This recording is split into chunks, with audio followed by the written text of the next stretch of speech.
Presta atención a la siguiente información. Si bien el cuidado es una responsabilidad individual, tenemos algunas recomendaciones para garantizar tu bienestar mientras atiendes esta actividad. Ubícate en un espacio cómodo y dispuesto para atender sin interferencias esta transmisión en línea con una postura adecuada. Verifica que la silla que vas a utilizar sea estable y que su altura esté acorde con la mesa. Incluye en tu rutina las pausas activas y los ejercicios de estiramiento y relajación. Cuida tus ojos ubicando las pantallas de forma perpendicular a las fuentes de luz. Esperamos que estas recomendaciones sean útiles para ti. En Sura, cuidamos tu bienestar.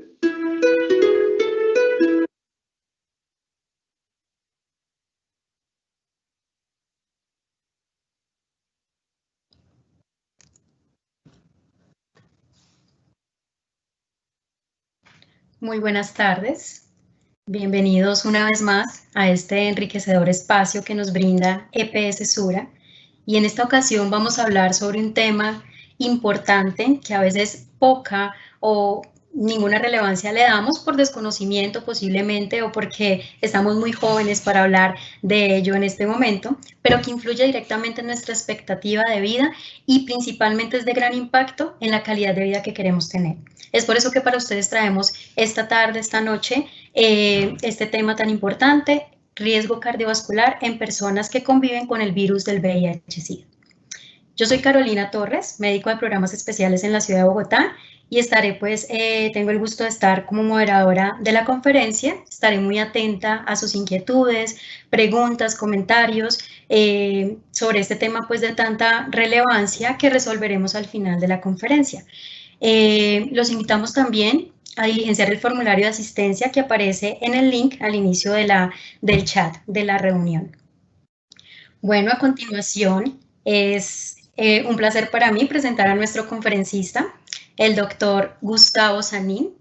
Él es médico de programa PBS, egresado de la Universidad Pontificia Bolivariana y máster en VIH-Sida de la Universidad Rey Juan Carlos de España. Doctor Gustavo, bienvenido.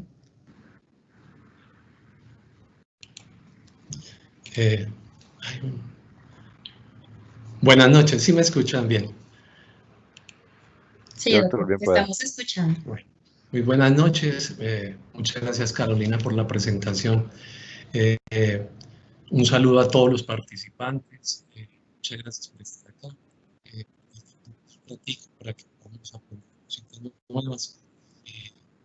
También le doy un agradecimiento muy grande a EPS Sura que nos permite tener estos espacios de interacción con los diferentes temas que nos interesan a todos para la vida. Para hoy tenemos un tema muy interesante, muy importante, ya que las enfermedades cardiovasculares. Doctor, qué pena interrumpirlo, doctor, tenemos problema con su audio, no lo escuchamos bien. ¿Nos podría de pronto repetir y acercar y ajustar de pronto la parte del audio?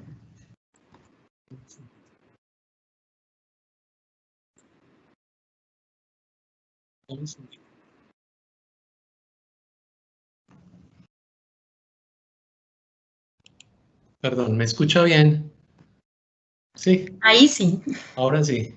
Ah, bueno. Me quedé entonces en el saludo. Así es, doctor, por favor, repítanos. Un saludo a todos.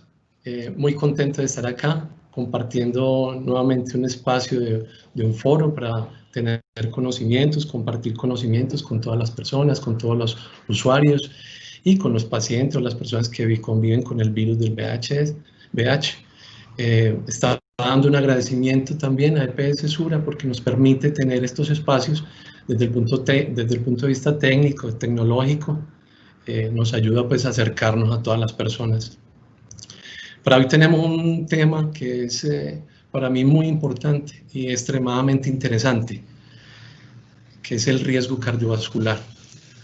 Las enfermedades cardiovasculares hoy en día hacen parte de los primerísimos puestos a nivel mundial, no solamente de enfermedad, de causantes de enfermedad, sino de muchas veces mortalidad. inclusive se compara con la violencia y con el cáncer. Entonces es un tema que es de alto interés y de mucha actualidad. Y como van a ver más adelante, toma una connotación especial en los pacientes que conviven con el virus del VIH, ¿sí? Porque va a tener mayor relevancia. Muy bien. La charla la titulamos El riesgo cardiovascular en los pacientes VIH. ¿Sí? Esta primera parte me va a permitir leérsela para que posteriormente vamos a hacer una explicación paso por paso de qué se trata. Definir qué es el riesgo cardiovascular. Si tenemos claro ese concepto, yo creo que la mitad del objetivo de esta presentación está ya dada, ¿no? Entonces lo voy a hacer en forma muy pausada y explicando muy bien. ¿Qué es el riesgo cardiovascular? Es la probabilidad que tiene una persona o un individuo de sufrir una enfermedad cardiovascular dentro de un tiempo de plazo determinado, y que esto va a depender fundamentalmente del número de factores de riesgo que presente esa persona, ¿sí? Entonces, la probabilidad que tiene una persona de sufrir una enfermedad cardiovascular, ¿cuáles son? Las más frecuentes en el VIH es la hipertensión arterial, la insuficiencia cardíaca. Doctor Gustavo, disculpe la interrupción, es que no estamos viendo la presentación. Para que por favor no las comparta. Sí.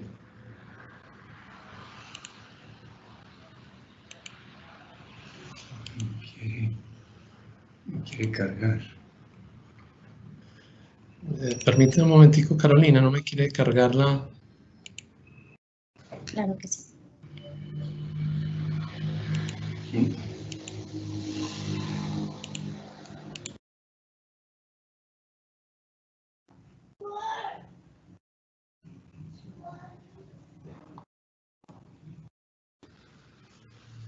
Perdón, no la ven todavía. No, doctor, todavía no vemos la presentación. Doctor Gustavo, debe de seleccionar la opción de compartir en Teams. Recuerda que debe seleccionar la opción de compartir, luego seleccionas escritorio y luego ya selecciona la diapositiva. Aquí hay dos. Sí, aquí estoy abriendo, compartido. Así es. Selecciona la ventana que diga escritorio. Compartido, pero no me deja ingresarla. No quiere. Si salimos y volvemos a entrar. Mira que no quiere. Ahí Ahora sí. sí. Espera un segundito, ya ahora sí la encontré. Ahora sí la están viendo. Ahora sí, doctor, sí. Ahora sí. Un segundito, entonces me devuelvo. Muy bien, estábamos hablando de la definición, ¿sí? ¿Cuáles son las enfermedades cardiovasculares? La probabilidad de qué enfermedades cardiovasculares se va a sufrir. Las principales son la hipertensión arterial, el infarto del miocardio, el infarto cardíaco, la insuficiencia cardíaca, la enfermedad cerebrovascular, muchas veces conocida, pues, o más popularmente conocida como derrame o infarto cerebral, ¿sí? La enfermedad arterial de los miembros inferiores, o sea, la obstrucción de los vasos arteriales de los miembros inferiores, ¿sí? Y las arritmias cardíacas, ¿sí? En un determinado plazo de tiempo, se ha estandarizado hasta ahora a nivel mundial que el plazo de tiempo del riesgo va a ser medido a 10 años, ¿sí? Y esa probabilidad va a depender fundamentalmente del número de factores de riesgo que estén presentes en la persona, ¿sí? Entonces, ¿cuáles van a ser los factores de riesgo? Los vamos a clasificar en dos grandes grupos, ¿sí? Unos factores de riesgo que son modificables, o sea que perfectamente se puede intervenir sobre ellos, ya sea en forma preventiva o inclusive pues de tratamiento, y factores no modificables, que eso sí no pueden ser intervenidos. Dentro de los factores de riesgo modificables tenemos la hipertensión arterial. Como vimos ahorita en la diapositiva anterior, la hipertensión arterial es la única enfermedad que actúa como factor de riesgo para sufrir otras enfermedades cardiovasculares y por sí mismo como un factor de riesgo prevenible. ¿Sí? La hipertensión arterial la vamos a estandarizar para todos en cifras de presión arterial por encima de 140-90 milímetros de mercurio. Algunas personas, ya sea por la edad o porque ya sufren otras enfermedades, van a tener unos límites más bajos, o sea, más estrictos. Inclusive pues por debajo de 130-80 para ciertas personas, ya sea que sean diabéticas o que tengan otras enfermedades como enfermedad renal. ¿Sí? El otro factor modificable es el aumento del colesterol. Para todos vamos a tener una meta de un colesterol total que esté por debajo siquiera de 200 miligramos o idealmente por debajo de 180 miligramos. Otro factor de riesgo modificable son el síndrome metabólico y la diabetes. El síndrome metabólico es una condición que tiene una persona en la cual se reúnen varias manifestaciones de riesgo cardiovascular, como es un colesterol bueno o bajito, un colesterol total alto, elevado, unos triglicéridos elevados, una cintura prominente, un sobrepeso, unos niveles de presión arterial elevadas. ¿Sí? Eso es lo que llaman el síndrome metabólico, que se reúnen en una sola persona. Y el otro es la diabetes, que son las personas que sufren del azúcar y que van a requerir pues un tratamiento específico. El otro factor modificable es el sobrepeso. Lo vamos a medir con el índice de masa corporal. Personas que tengan más de 25 de masa corporal, decimos que están en sobrepeso, y ya obesidad cuando ese índice de masa corporal está mayor de 30. ¿Sí? El tabaquismo se refiere al hábito del cigarrillo específicamente. El sedentarismo, las personas que no hacen ejercicio, pero específicamente deportivo o aeróbico. El abuso de alcohol, son las personas que consumen licor en forma frecuente. Y todos los que son los trastornos de ansiedad y de estrés. Como vemos, estos factores modificables se pueden intervenir, ya sean con tratamiento específico y con hábitos de vida, ¿sí? Y se pueden manejar pues perfectamente. Y vienen los no modificables. Entonces, la edad, imposible pues, todos vamos creciendo en edad. Se ha estandarizado que el riesgo empieza a aumentar a partir de los 40 años para todas las personas y progresivamente pues se va aumentando dependiendo de la edad. El sexo, ser hombre o mujer, en los hombres hay un poco más de riesgo cardiovascular que en las mujeres, ¿sí? Pero con la edad al aumentar la edad tiende a ser comparable el riesgo para uno y para el otro. La raza está dentro de los factores de riesgo no modificables porque algunas personas, sobre todo los pacientes o las personas de raza negra o asiáticos, tienen un poco más de riesgo de presentar enfermedades cardiovasculares. Y los antecedentes familiares. Los principales antecedentes familiares son los de primer grado. A esto nos referimos los padres, ¿sí? Entonces, ¿qué antecedentes? Enfermedades cardiovasculares en los padres. Hipertensos, que hayan tenido infarto, que hayan tenido un derrame, que hayan tenido una arritmia cardíaca, que hayan sufrido un infarto cerebral, van a generar un mayor riesgo cardiovascular en los hijos. Bueno, esto nos lleva en forma práctica, o sea, ¿cómo se maneja esto en forma práctica? Siempre en la consulta, en los controles, en los diferentes contactos que se tiene con el médico y su paciente, la idea es que el médico pueda lograr medir, dependiendo del número de factores de riesgo que tenga esa persona, poder llegar a medir si esa persona tiene un riesgo bajo, moderado o alto. Inclusive puede encontrar que hayan personas que tengan un riesgo muy, muy alto de sufrir una enfermedad cardiovascular, ¿sí? Dependiendo de eso, el médico y su paciente van a poder tomar unas decisiones en cuanto a prevención y en cuanto a tratamiento. Muy bien. Pasemos entonces a hablar de las características. O sea, ¿qué características toman las enfermedades de riesgo cardiovascular o la enfermedad cardiovascular en los pacientes específicamente que conviven con el virus del VIH? De eso quería hablarle ahora porque verdaderamente la diferencia es alta comparativamente con las personas que no conviven con el virus, ¿sí?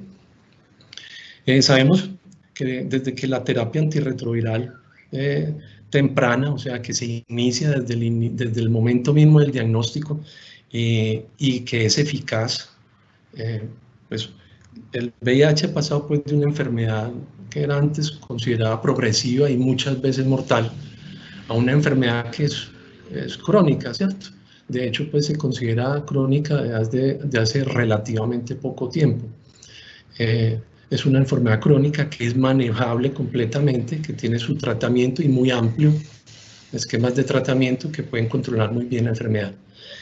Pero esto ha llevado que las personas vayan llevando con el tiempo un riesgo elevado de presentar enfermedades crónicas, ¿sí? Dentro de ellas, pues las principales son las enfermedades cardiovasculares.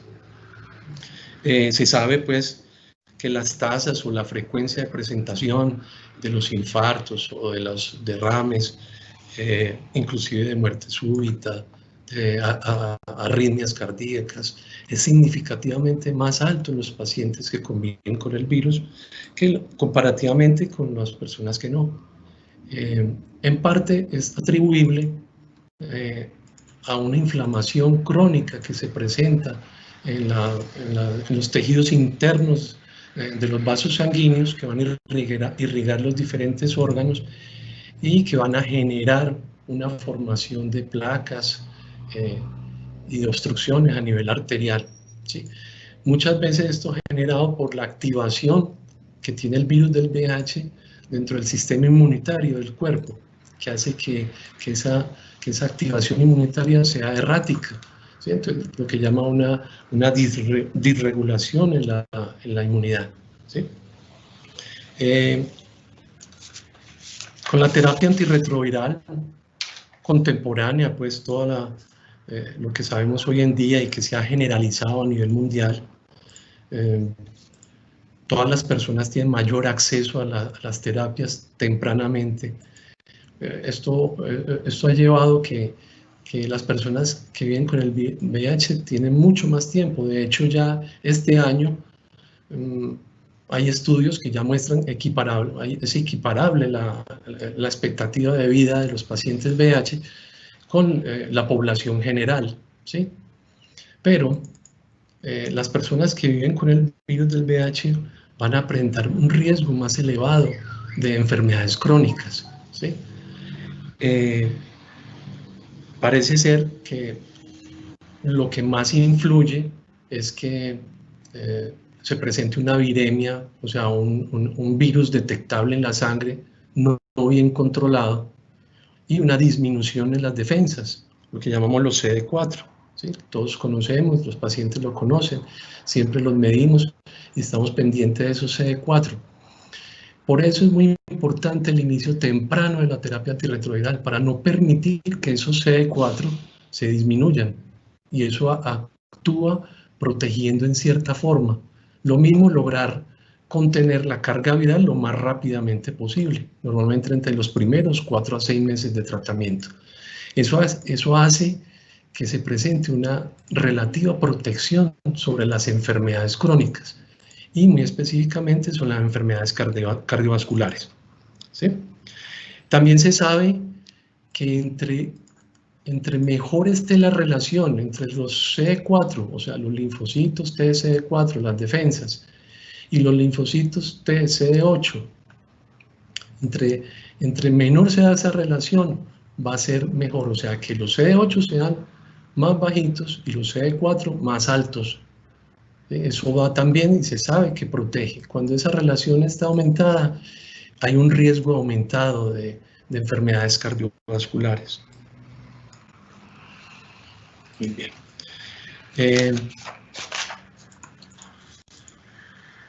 Vale la pena pues comentar en este punto, aparte de que, como vimos, el virus del VIH hace una activación en la regulación inmunitaria y parece ser, y hay mucha evidencia, que las personas que tienen el virus del VIH y tienen una coinfección, o sea, una infección además por el virus de la hepatitis C, que se presenta con cierta frecuencia, tienen una frecuencia mayor de presentar accidentes cerebrovasculares.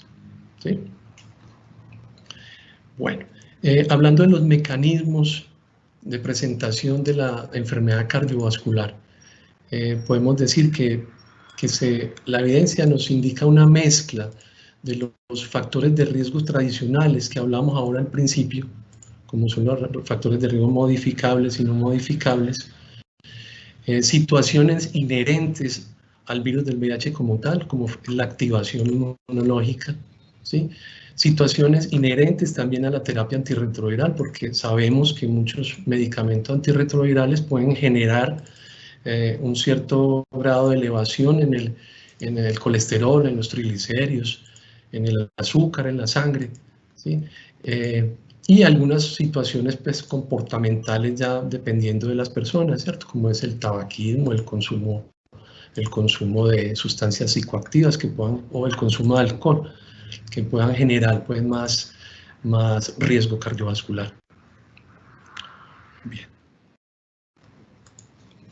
Hablemos de las manifestaciones ya de cada una de las principales enfermedades cardiovasculares que son más frecuentes con los pacientes con el virus del VIH. Dentro de eso está el infarto del miocardio y el accidente cerebrovascular, o sea, el infarto cardíaco y los derrames o los infartos cerebrales. ¿Sí? Vamos a ver de aquí en adelante que repetitivamente se va a presentar los mismos mecanismos, ¿cierto? De presentación o de que haya mayor riesgo, ¿no? Siempre va a haber que si la persona tiene carga viral detectable y tiene CD4 bajitos, tiene mayor riesgo. Si no toma terapia antirretroviral, tiene mayor riesgo, ¿sí? La evidencia actual indica pues, un riesgo aumentado definitivamente. El infarto del miocardio entre los pacientes ha sido muy estudiado y se presenta a menor edad que en la población general. ¿Sí? Menores recuentos de CD4 se asocia con mayores riesgos de infarto del corazón. ¿Sí? Tanto la inmunosupresión como la viremia persistente parecen ser los principales factores de riesgo, más los factores de riesgo modificables y no modificables, más los factores comportamentales. ¿Sí? Esto se repite también en la enfermedad cerebrovascular. ¿Sí? La enfermedad cerebrovascular. Vale la pena mencionar con respecto a la enfermedad cerebrovascular, los infartos cerebrales o los derrames más conocidos así popularmente. En las mujeres, por encima de los 40 años, la relación comparativamente con los hombres tiende a aumentar más el riesgo. O sea, hay mayor riesgo de accidentes cerebrovasculares en las mujeres con VIH que en las mujeres no contagiadas, pero es más proporcionalmente que el que tienen los hombres con las mujeres, con los hombres no contagiados. ¿Sí? Entonces, prestar mayor atención en la mujer después de los 40 años en contener todos los factores de riesgo modificables para evitar esto. ¿Sí? Muy bien. Asimismo, otras enfermedades cardiovasculares menos frecuentes, por ejemplo, la insuficiencia cardíaca, por ejemplo, la enfermedad arterial periférica, eso se refiere a la obstrucción de los vasos arteriales que van a las piernas, ¿sí? Las arritmias cardíacas, la muerte súbita. Se ha visto pues tasas muy altas o desproporcionadamente altas en los pacientes con el virus del VIH que en las personas no contagiadas. Y nuevamente están involucrados los mismos factores de riesgo y principalmente la presencia de virus persistente y la presencia de CD4 bajitos. ¿Sí? Vale la pena mencionar aquí en esta parte los trastornos del sueño. ¿Por qué? Porque los trastornos del sueño son muy frecuentes en la población que convive con el virus del VIH, ¿sí? Y se ha visto una relación directa también con el riesgo cardiovascular. Aumenta el riesgo cardiovascular, principalmente la apnea del sueño, como se conoce popularmente, o la apnea obstructiva del sueño. Es aquella persona que se despierta frecuentemente en la noche, que el ronquido es intenso, que al otro día está cansado, no durmió bien. Se ha visto que genera un riesgo mayor de enfermedad cardiovascular. Muchas veces los trastornos de ansiedad, ¿sí?, también pues, están relacionados con esta parte. Y también sabemos pues, que el trastorno de ansiedad y depresión es muy frecuente en los pacientes que conviven con el virus. ¿Sí? Hablemos en esta parte. Esto se llama técnicamente la enfermedad aterosclerótica, ¿sí? Dentro de ellos, pues porque eso es lo que va a obstruir los vasos arteriales, ¿sí? La hipertensión y el tabaquismo son uno de los principales causantes. La hipertensión en el paciente con el virus del VIH en diferentes estudios a nivel mundial es tan frecuente como un 35%. De 100 pacientes con el virus del VIH, hasta 35 pueden ser hipertensos. Y si los comparamos con la población general, vemos que es mucho más alto. O sea, en la población general va del 24 al 27% de las personas pueden llegar a ser hipertensas o son hipertensas, ¿sí? Entonces, sabemos de antemano que la hipertensión, inclusive niveles de presión arterial, o sea, prehipertensión, un poquito más bajo, se han asociado directamente con mucho mayor riesgo de infarto del miocardio, ¿sí? El tabaquismo, que es el hábito de fumar, para nosotros es el factor de riesgo de enfermedad cardiovascular modificable más importante entre todos los pacientes, principalmente los pacientes de VIH, y aporta de manera exagerada a las enfermedades cardiovasculares, ¿sí? Sabemos que el hábito del cigarrillo dentro de la población o de las personas que conviven con el VIH es alto, ¿sí? Si juntamos las personas que han fumado, las personas que fueron fumadoras y que son fumadoras actualmente, el porcentaje puede llegar a ser en los diferentes estudios hasta el 60%, que es muy alto, ¿sí? Y es un factor de riesgo modificable perfectamente, ¿sí? El abandono del hábito de fumar en cualquier programa de salud, en cualquier programa preventivo, es piedra angular. Todos los esfuerzos que se puedan hacer para lograr dejar el hábito del cigarrillo son plenamente justificados. El riesgo del cigarrillo, el hábito de fumar en el paciente de VIH es tan alto que hay estudios que muestran, o sea, se cogieron, por decirlo así, 100 pacientes que tuvieron infarto y que tuvieran VIH, 72 llegaron a presentar tabaquismo activo, ¿sí? O sea, se sabe y es evidente la asociación del cigarrillo con el hábito del cigarrillo con la enfermedad cardiovascular. Bien. Otro tema y otro factor de riesgo que no es tomado como un factor de riesgo tradicional, pero en la población general. Pero en los pacientes con el virus del VIH, los diferentes estudios han visto que el consumo excesivo de alcohol aporta desproporcionadamente, estadísticamente, mayor riesgo cardiovascular en los pacientes, si los comparamos con las personas que no conviven con el virus, ¿sí? Entonces es importante que el consumo excesivo de alcohol, o sea, limitar el consumo de alcohol como parte de la prevención. Otro que también aporta y también de forma desproporcionada, o sea, es diferente en el paciente VIH que en el paciente no, es el consumo de sustancias psicoactivas. Sabemos de antemano, pues, por ejemplo, el consumo de marihuana inicialmente en bajas dosis puede producir arritmias cardíacas, puede producir un aumento en el gasto del corazón, y ya en altas dosis puede ser al contrario, puede ser depresor del sistema cardiovascular, produciendo arritmias que se llaman bradiarritmias, y disminución o hipotensión, o sea, disminución de la presión arterial, en límites que pueden ser peligrosos para la persona. La cocaína también produce arritmias cardíacas, produce accidentes cerebrovasculares, produce infartos del corazón, produce muerte súbita, ¿sí? Las drogas sintéticas también generan aumento de la temperatura, aumento de la presión arterial, aumento de la frecuencia cardíaca y pueden generar arritmias. Todos sabemos y nos hemos dado cuenta muchas veces hasta por la prensa, las noticias, de personas que mueren súbitamente y no saben qué pasa, y fue que consumieron drogas sintéticas.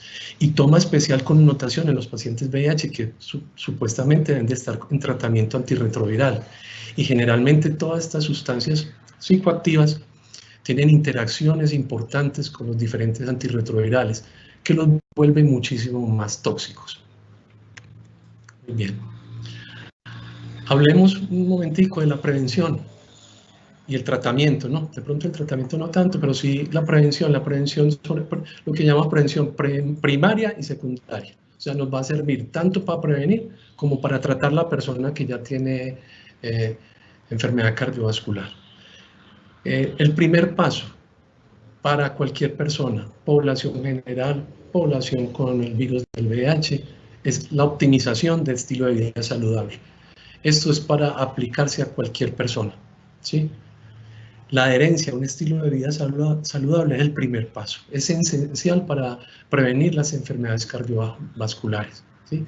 Hablamos de dejar de fumar, hablamos de la importancia del tabaquismo y del riesgo, evidentemente, estadísticamente, tiene con las enfermedades cardiovasculares y con las complicaciones, ¿sí? Hablábamos de limitar el consumo de alcohol. Hay controversia en cuanto al consumo de alcohol. Algunas personas dicen, y algunos estudios también, de que cierto nivel de alcohol puede ser protector. Pero verdaderamente otros estudios han descartado esa posibilidad y no se ha visto pues mayor provecho, ¿sí? ¿Cuánto es el alcohol supuestamente permitido? Hasta 100 gramos a la semana. Esos 100 gramos equivalen a 7 bebidas repartidas en la semana, no en un solo día, ¿sí? Como quien dice, puede ser una copa que pueda acompañar una comida, nada más.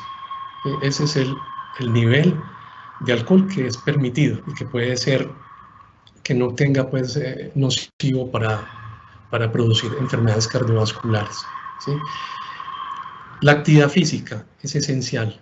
El ejercicio físico de tipo aeróbico, que sería la bicicleta, el ciclismo, la natación, la caminata rápida, el atletismo, todo lo que genere consumo de oxígeno alto, el lazo, saltar lazo, subir y bajar escalas, la danza, el baile, todo eso nos van a ayudar mucho. El nivel mínimo son 150 minutos a la semana, repartidos en la semana. Si vamos a ver, son 30 minuticos, 5 días en la semana, en los que debemos hacer un ejercicio, ojalá deportivo, de tipo aeróbico. No se recomienda mucho, o no está pues recomendado en la enfermedad cardiovascular, el ejercicio de tipo anaeróbico, pero también se puede complementar, pues no sería ningún problema. La dieta, fundamental, un estilo de alimentación saludable, ¿sí? O sea, todas las directrices dietéticas enfocadas en un aumento en el consumo de frutas, verduras, legumbres, ¿sí? Fuentes de proteínas saludables, como es la carne blanca, menos carne roja. La carne blanca, los granos, la lenteja, el garbanzo, el frijol inclusive, pues, dependiendo cómo se prepare, ¿sí? la leche de soya, las leches descremadas, no deslactosadas, ojo, que yo veo eso mucho en la consulta, las personas confunden deslactosada con descremada. O sea, la idea es que sea baja en grasa, o sea, descremada.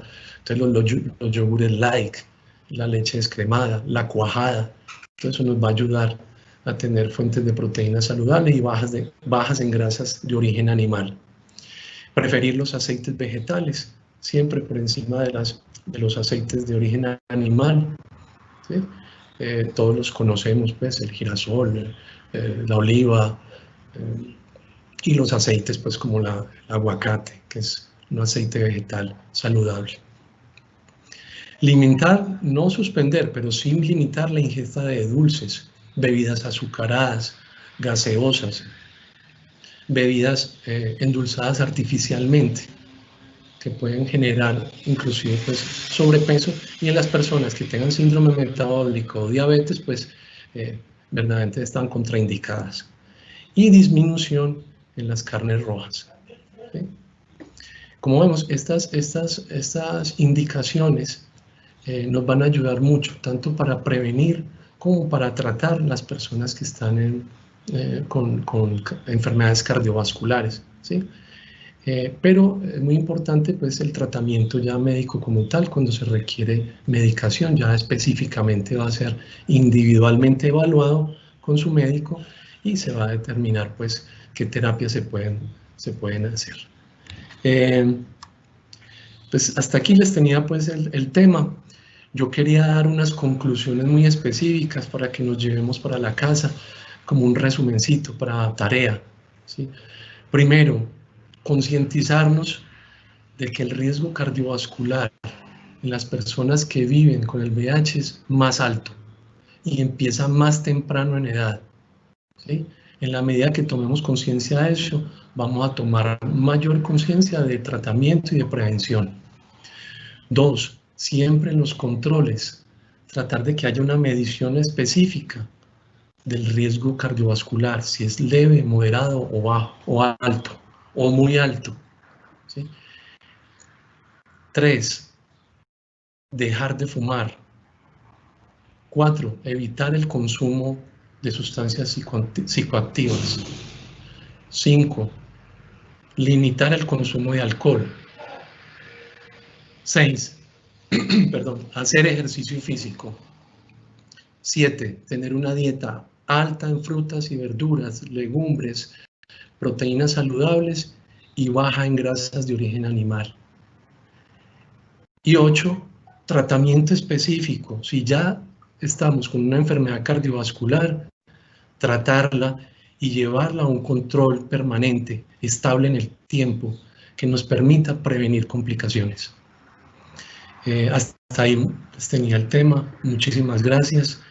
Quedo a disposición de todos para pues, aclarar dudas, y yo sé que si hay preguntas, pues hay muchas otras personas pueden aclararlas también. Entonces, bueno, en la medida de mis conocimientos, lo que yo pueda ayudarles, contestaré inmediatamente. Muchísimas gracias.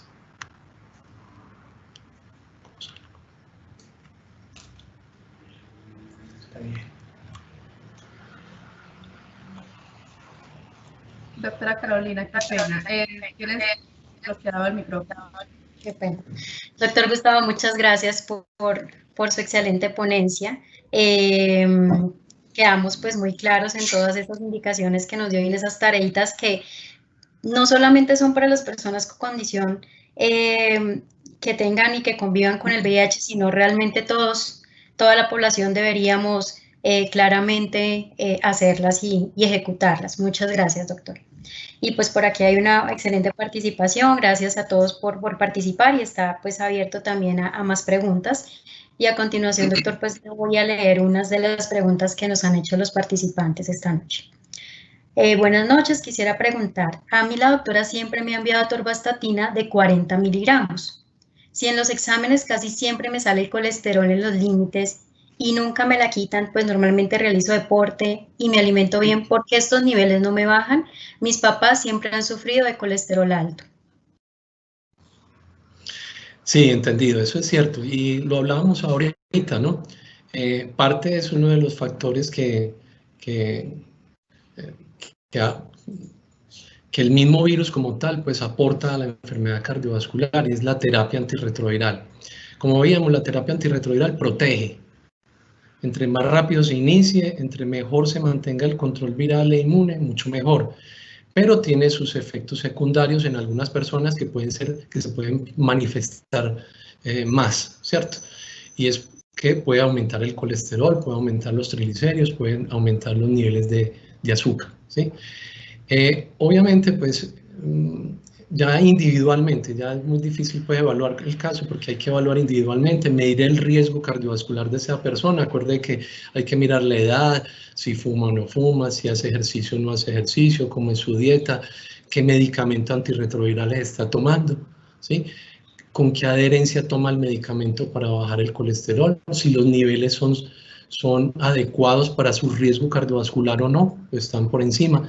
Entonces el médico ya específicamente tiene que evaluar individualmente si cambia el medicamento para el colesterol, si lo aumenta la dosis, o si definitivamente va a tener que hacer un cambio en la terapia antirretroviral por medicamentos que tengan menor efecto en esa persona sobre los niveles de lípidos, ¿cierto? El colesterol y los triglicéridos. Pero es una situación individual que hay que analizarla pues más particularmente. Exacto, por aquí, gracias doctor. Por aquí hay otra pregunta que es pues parecida con lo que esto último que nos estaba diciendo. Si una persona es diagnosticada con alguna de dichas afecciones cardiovasculares, ¿el TAR se modifica o sigue igual? También muy parecido, ¿no? Obviamente ya la enfermedad cardiovascular hay que evaluarla, ¿no? O sea, hay que mirar si de pronto es una arritmia cardíaca, mirar que los antirretrovirales, sobre todo con los medicamentos que va a tomar para la arritmia cardíaca, que no tengan pues interacciones porque la va a empeorar, ¿cierto? Por ejemplo, si es diabético, lo diagnosticaron diabético también, hay que mirar también esa parte. A ver qué cambiar o ajustarlo. Si es una enfermedad renal, y dependiendo pues, de su función renal, habrá que modificar los antirretrovirales, ¿sí? En la hipertensión también hay medicamentos antihipertensivos que pueden generar interacciones con los antirretrovirales, ¿sí?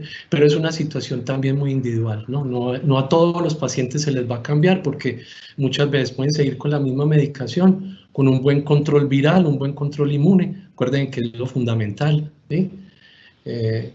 Y ya dependiendo pues, de la persona podrá hacerse en cambio, ¿cierto? Sí, muchas gracias, doctor. Por aquí hay otra preguntita. ¿Qué hace que el porcentaje de personas diagnosticadas con VIH sea tan alto al tener hipertensión? Ah, sí. Bueno, de pronto eso me faltó cuando les comenté el caso de la hipertensión. La hipertensión en el paciente VIH puede llegar a ser en algunas series de estudios hasta el 35%. Verdaderamente ahí está implicada una activación de unos sistemas hormonales que son complejos y que se manejan a nivel del riñón y de las glándulas suprarrenales, ¿sí? Que lo llamamos la renina, el sistema angiotensina-aldosterona, ¿sí? Y que en el paciente VIH puede haber alguna alteración en ese sentido, y se activan esos sistemas, y al activar esos sistemas, eso es lo que llamamos una mala regulación hormonal e inmunitaria que genera los niveles de presión alta, ¿cierto? Entonces es más frecuente en el paciente VIH, pero sí son sistemas bastante complejos a nivel hormonal. Y es muy específico del paciente con el virus del VIH. Así es. Bueno, doctor, por aquí nos preguntan, entonces a una persona con diagnóstico de VIH a futuro siempre va a presentar una enfermedad cardiovascular. Hay mayor riesgo y a más temprana edad, ¿sí? Como hablábamos, la terapia antirretroviral ha logrado que las personas con el virus del VIH tengan una expectativa de vida a la par de cualquier persona de la población general. Estamos hablando como mínimo de 72 años para arriba, ¿sí? Entonces va a tener una larga vida donde va a estar expuesto. Si no hay unos buenos hábitos de vida, si hay un estilo de vida saludable, un control de los factores de riesgo modificables, va a estar expuesto a una carga progresivamente más alta de probabilidad de enfermedades cardiovasculares. Eso es cierto. Entonces, tienen que hacer un esfuerzo mayor que la población general y desde más temprana edad, inclusive antes de los 40 años, estar muy activo en todos esos controles de factores de riesgo. Muy bien, muchas gracias. Otra pregunta que nos hacen en el chat: si soy fumador pero realizo actividad física, ¿esto disminuye el riesgo? Nada, no hace nada. Lo que hace con la derecha lo está borrando con la izquierda y borrando más allá, porque el cigarrillo es lo más importante. La estadística lo asocia en una forma muy alta de riesgo de infartos principalmente, ¿cierto? Del infarto cardíaco y del infarto cerebral. Hablamos ahorita que si juntamos los que han fumado y no fumado, en los pacientes VIH pueden ser hasta el 60%. Un cigarrillo semanal es fumar y con el tiempo van a ser muchos cigarrillos, ¿sí? Y el tabaquismo está presente en el riesgo, o sea que el ejercicio no mejora eso. Así es cierto lo que usted dice. Por eso es que ese nunca a nosotros nos van a escuchar diciendo, puede fumar. No, o sea, esa indicación es clara entre las tareas que nos dejó. Muchas gracias. Sí. Otra pregunta que tenemos de los pacientes indica, ¿incide de alguna u otra manera la terapia antirretroviral en el diagnóstico de enfermedad cardiovascular? Es decir, ¿afecta directamente? La terapia antirretroviral afecta, como les decía ahorita, algunos factores de riesgo modificables, ¿sí? Como es el colesterol, el azúcar, los triglicéridos, lo que llaman el colesterol bueno, ¿cierto? Y algunos tipos de antirretrovirales pueden generar acumulación de grasa en ciertas partes del cuerpo, ¿sí? O sea, es lo que llaman una redistribución grasa. Entonces, si cuando tenemos un abdomen prominente, a veces producido por un medicamento antirretroviral, eso es un índice o una medida indirecta de la grasa visceral, que es la que va a dar pues mayor riesgo cardiovascular, ¿cierto? Entonces, sí, hay que evaluar individualmente, o sea, si ese riesgo en el paciente es un riesgo elevado o muy elevado, hay que revalorar la terapia antirretroviral y adecuarse a eso, ¿cierto?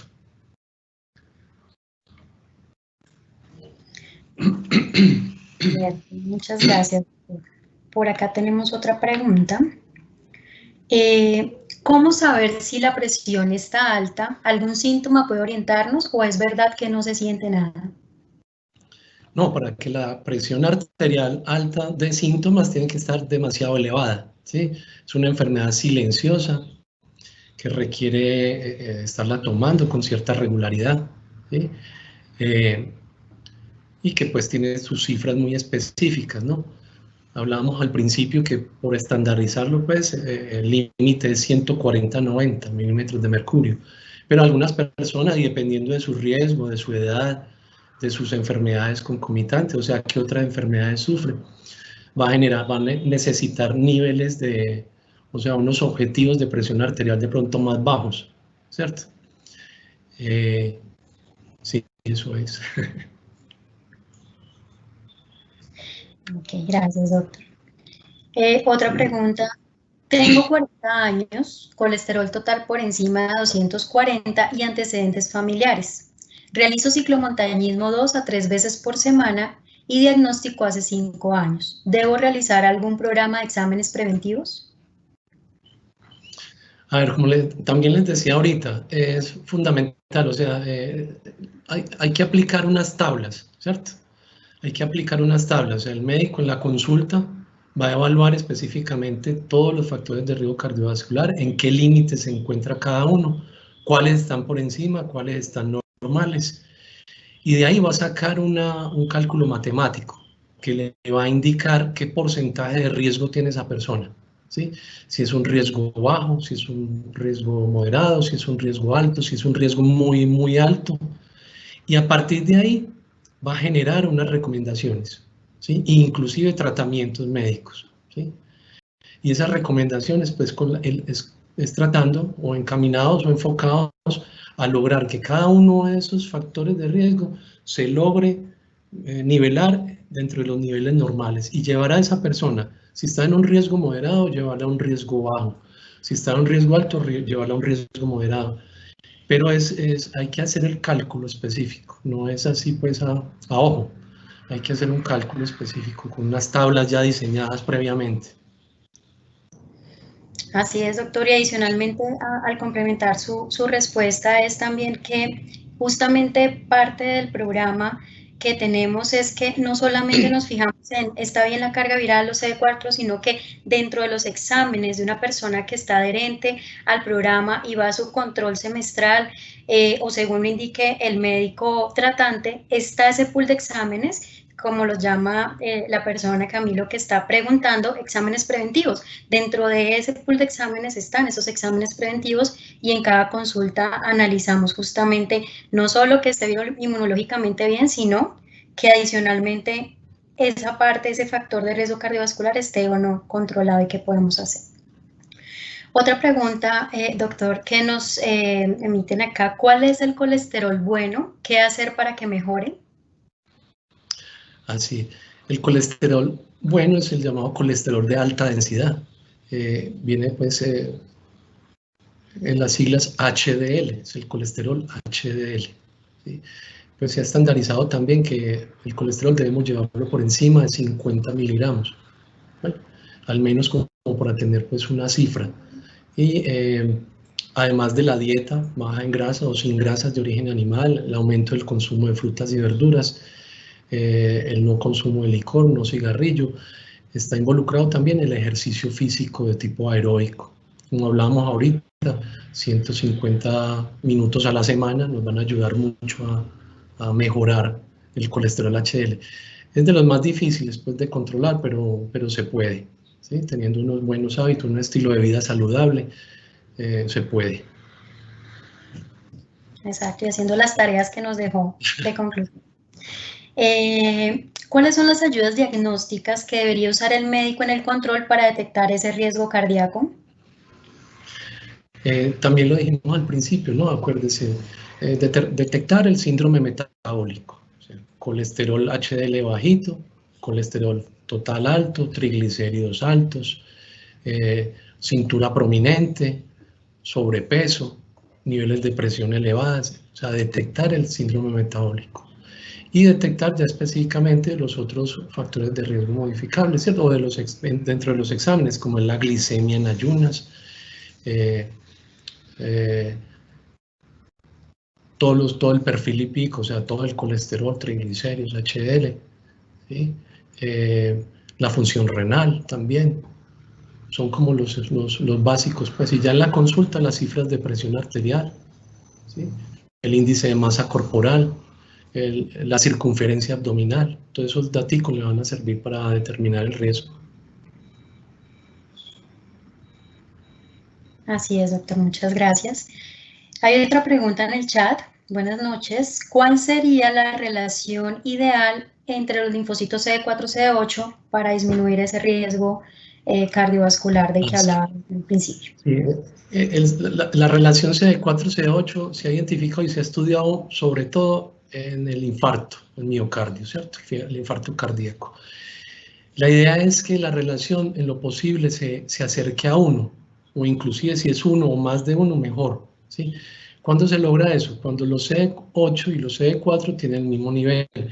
Por ejemplo, si tiene CD4 de 500 células y CD8 de 1000 células, pues lograr que esos CD8 bajen a menos de 500 o a 500 para que sea 1 a 1. Eso es lo que llama la relación entre uno y otro. Entre esa relación sea más amplia, o sea, si es más amplia, ahí es donde hay mayor riesgo de infarto, ¿cierto? Y obviamente eso va a ocurrir cuando los CD4 están muy bajitos, ¿sí? O sea, CD4, sobre todo por debajo de 200 células, son los más estudiados, los mejor estudiados para la enfermedad cardiovascular y que se ve que evidentemente tienen relación con la enfermedad. Por eso es importante el inicio de la terapia antirretroviral temprana y que sea eficaz. temprana, ojalá en el momento mismo del diagnóstico, y logrando que mantener o preservar la inmunidad, o sea, lo mejor posible, ¿cierto? Algunas personas dicen, bueno, me siento bien, no estoy enfermo, no siento nada, no voy a tomar una terapia antirretroviral que me va a hacer sentir mal al principio, me siento bien, pero la idea es que los estudios lo han demostrado, desde que la terapia antirretroviral temprana se inicie tempranamente, va a ser protectora con el tiempo en el tiempo de las enfermedades cardiovasculares. O sea, aporta más tener una carga viral activa o detectable a la enfermedad cardiovascular que lo que aporta la terapia misma sobre el colesterol, los triglicéridos y el azúcar. Bueno, o sea, es más beneficioso estar en tratamiento a largo plazo. Así es, gracias. Según lo escuchaba en la conferencia, en las últimas semanas he presentado trastornos del sueño. ¿Debería prestarle más atención a este tema? Me imagino que esa pregunta va más referida a la parte que nos habló de la apnea del sueño y el impacto en el riesgo. Sí, sí. Hablábamos pues que los trastornos del sueño de las personas que conviven con el VIH son relativamente frecuentes, ¿cierto? Pues tienen múltiples causas, pero particularmente hay que tratar de identificar, porque verdaderamente está subdiagnosticada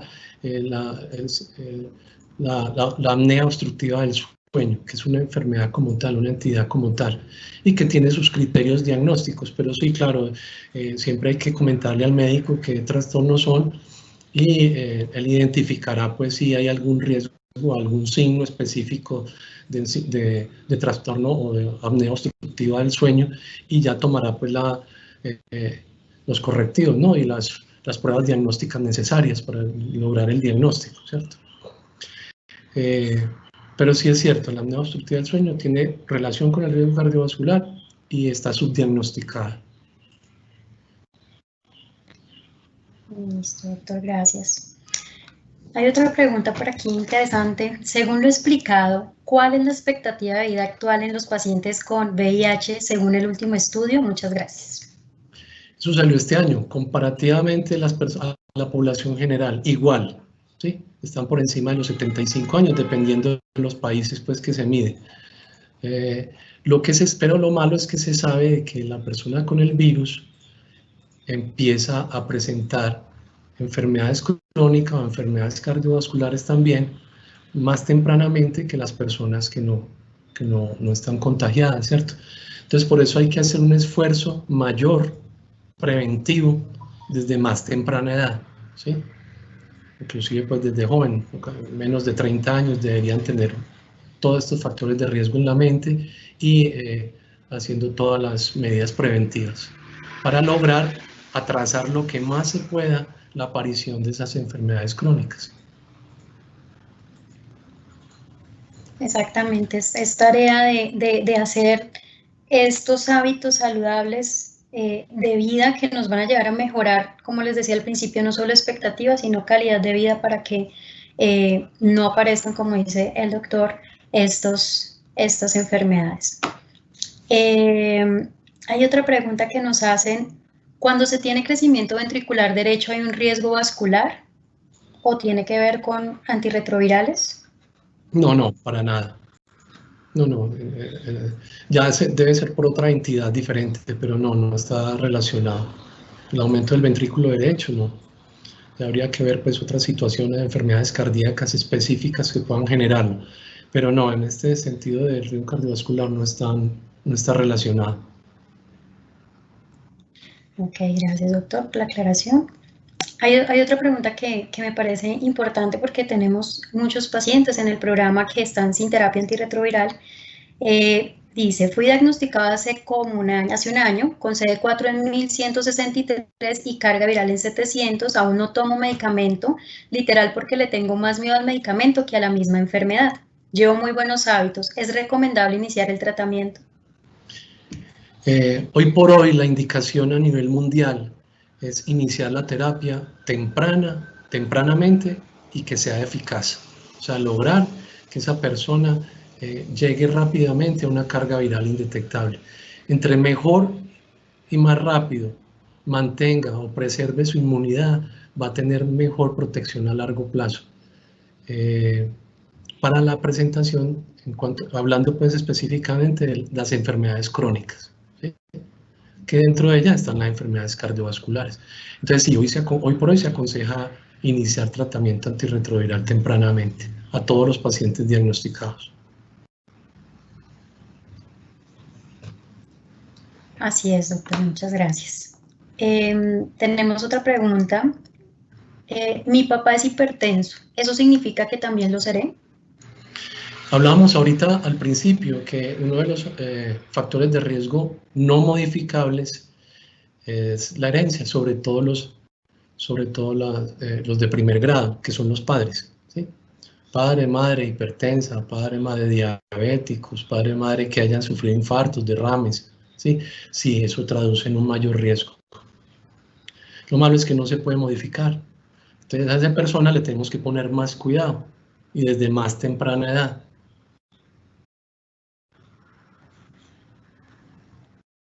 Así es, doctor, muchas gracias. Y adicionalmente yo siempre digo que nos enseñan historia en el colegio es para no repetirla. Y justamente parte de conocer esa historia familiar es para no repetirla, ¿sí? Y si sabemos que tenemos ese factor de riesgo adicional, pues tenemos que cuidarnos el doble o el triple para que esa genética no se active, ¿no? Es cierto, sí. Bueno, por acá hay otras preguntitas que llegaron.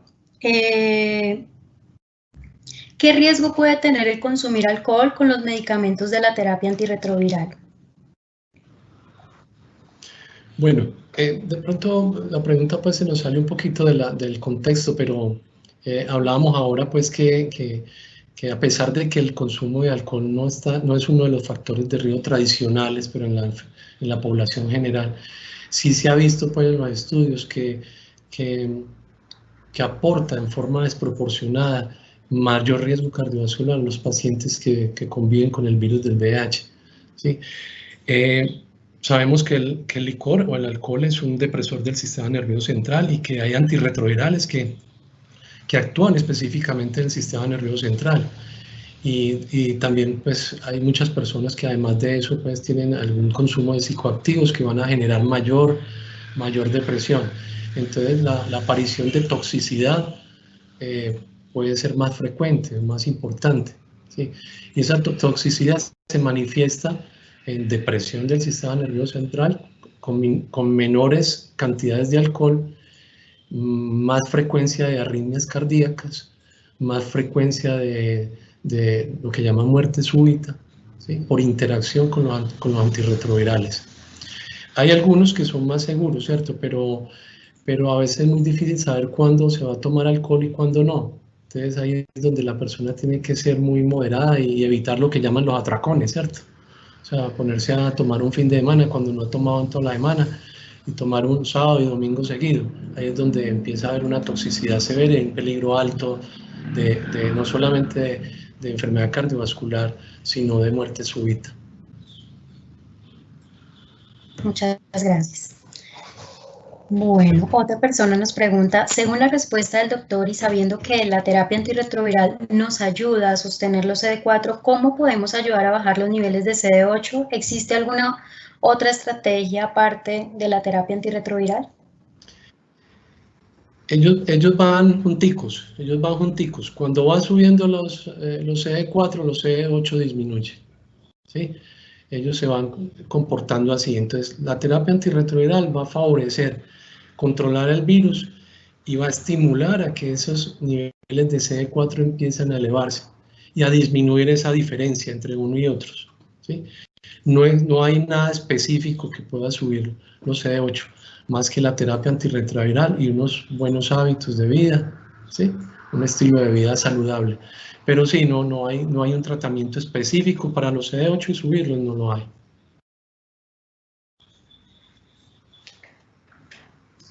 Muchas gracias, doctor.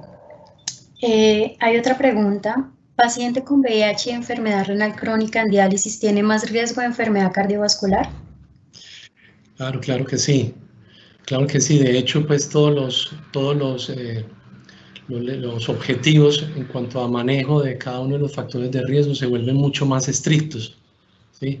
O sea, los niveles de presión arterial deben ser más bajos, los niveles de colesterol deben ser más bajos, los niveles de triglicéridos deben ser más bajos, debe tener pues un control mucho más estricto de todos sus factores de riesgo, porque sí, se generan más enfermedades cardiovasculares asociadas a la enfermedad renal crónica.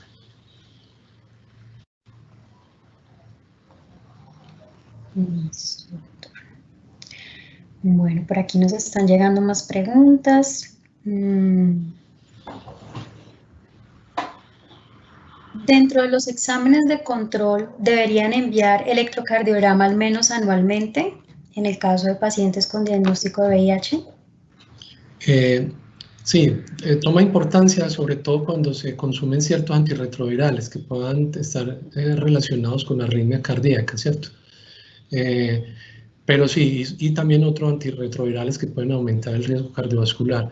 Normalmente, pues, estandarizado si está solamente para las personas con enfermedad cardiovascular establecida. Pero dependiendo de la terapia que tenga, puede tener la indicación de hacer un electrocardiograma al menos una vez al año. ¿Sí? Como le decía ahorita, pues ya viene el médico a definir, ¿cierto? Con cada persona y con cada terapia y va a mirar si hay que ordenarlo, ¿cierto? Pero normalmente sí, es bueno tener un control de electrocardiovascular anual, electrocardíaco anual. Gracias, doctor. Otra persona pregunta, ¿los antirretrovirales producen diabetes? No, el antirretroviral no produce diabetes, pero predispone a que si no tiene buenos hábitos de vida o un estilo de vida saludable, predispone a que la persona genera diabetes más adelante. Pero el medicamento como tal no produce diabetes. Lo que hace es la interacción de todos esos factores que hablamos ahorita. Entonces se conjuga todo, ¿no? Se conjuga la herencia, si tiene familiares diabéticos, se conjuga que toma antirretrovirales, se conjuga la activación de los inmunológica que tiene el virus del VIH, se conjuga algunos factores comportamentales, pues, en cuanto a la dieta, el cigarrillo, el alcohol, y eso va generando en forma crónica, o sea, lentamente en el tiempo, que la persona esté predispuesta a generar una diabetes o llegar a presentar la diabetes. Pero como tal que el medicamento lo produzca, no, directamente no. Así es, doctor. Hay una pregunta de un asistente intensamente que está preguntando varias veces tiene esta duda. Buenas noches, últimamente he sentido mucho dolor en el norte izquierdo del pecho y además mucho adormecimiento en la pierna como calambres. ¿Esos son síntomas de riesgo cardiovascular? No, hay que diferenciar, ¿no? Hay que diferenciar los síntomas de alguna enfermedad cardíaca o cardiovascular, ¿sí? A síntomas de riesgo cardiovascular. O sea, no existen síntomas de riesgo cardiovascular. Existen síntomas que le indican a uno que hay que sospechar o descartar una enfermedad cardíaca, ¿sí? Dentro de eso es el dolor al pecho. Ahí entra el médico a definir qué tipo de dolor es, cómo es punzada, es opresivo, es ardor, es calambre, a donde se irradia, al cuello, al brazo, es episódico, es con el reposo, es con el ejercicio, cada cuánto se presenta. Muy diferente si es un muchacho de 25 años, 30 años, a otro que tiene mayor de 40, si es fumador, no es fumador. Todo eso va a hacer que el médico en la consulta pueda definir, bueno, hay mucha sospecha de que esta persona pueda tener una enfermedad cardíaca, entonces vamos a empezar a estudiarlo, ¿cierto? Pero ya son casos muy particulares y que deben ser motivo de una consulta y que en el control con el médico tratante se pueda definir qué hay que hacer, ¿cierto? Pero sí, es muy difícil pues definirlo así, una pregunta así abierta, ¿no? Si esa persona tiene un riesgo o no, habría que profundizar bastante más en particular en ese paciente, ¿no? Sí. Bueno, aquí ya tenemos otra pregunta. Cuando sufrí el síndrome retroviral agudo, tuve una oclusión arterial retiniana en uno de los ojos. Actualmente, con terapia antirretroviral e inmunológicamente muy bien y con pocos factores de riesgo cardiovascular, ¿qué probabilidad tengo de una nueva oclusión arterial retiniana? Disminuye, ¿sí? A medida que se logra una carga viral indetectable, ¿sí? Ojalá siempre lo más rápido posible, lo que llaman una terapia efectiva, que debe ser entre los primeros 4 a 6 meses de iniciada la terapia antirretroviral. Entre más rápido se logre eso, empieza a proteger progresivamente la persona a presentar otros eventos así, pues, eventos pues que son catastróficos, ¿cierto? A la misma medida, o en la misma medida, perdón, la carga viral indetectable hace que los CD4 lentamente empiecen a subir progresivamente, empiece a haber una más protección para que se pueda presentar otro evento de estos, ¿cierto? Pero sí, la terapia es fundamental. La terapia antirretroviral es fundamental, temprana y eficaz.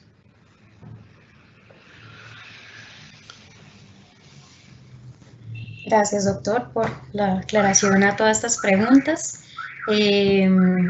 Esperemos que por acá nos están... Gracias. Por acá nos están pues, agradeciendo por la aclaración, doctor. Ha sido muy concretas pues, sus respuestas, una exposición muy clara del tema y principalmente el objetivo es que conozcan, ¿sí? Porque a veces, como les decía, por desconocimiento no prestamos con mucha atención y es que conozcan justamente que todo esto lo evaluamos en el programa y que los invitamos a que continúen asistiendo muy juiciosamente a los controles porque en ellos es donde tenemos la oportunidad de poder valorar estos factores de riesgo y poder intervenir, obviamente con la ayuda de ustedes, para que evitar la progresión o la aparición de estas enfermedades cardiovasculares con tan alta mortalidad pues que tienen y con todo lo que nos explicó el doctor. Espero que todos hagan las tareitas que nos dejó el doctor en la charla. Y los invitamos también pues para que los que de pronto ingresaron al final diligencien en el link de asistencia y también al final va a aparecer un link sobre la encuesta de la presentación. Entonces les agradecemos también diligenciarla.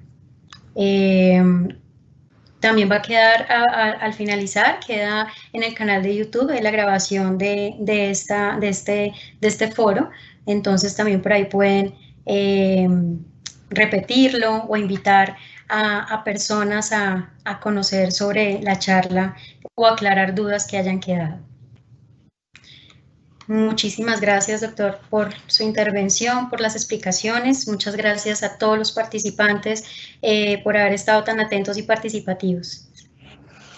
Muchas gracias. Que tengan una feliz noche. Feliz noche para todos.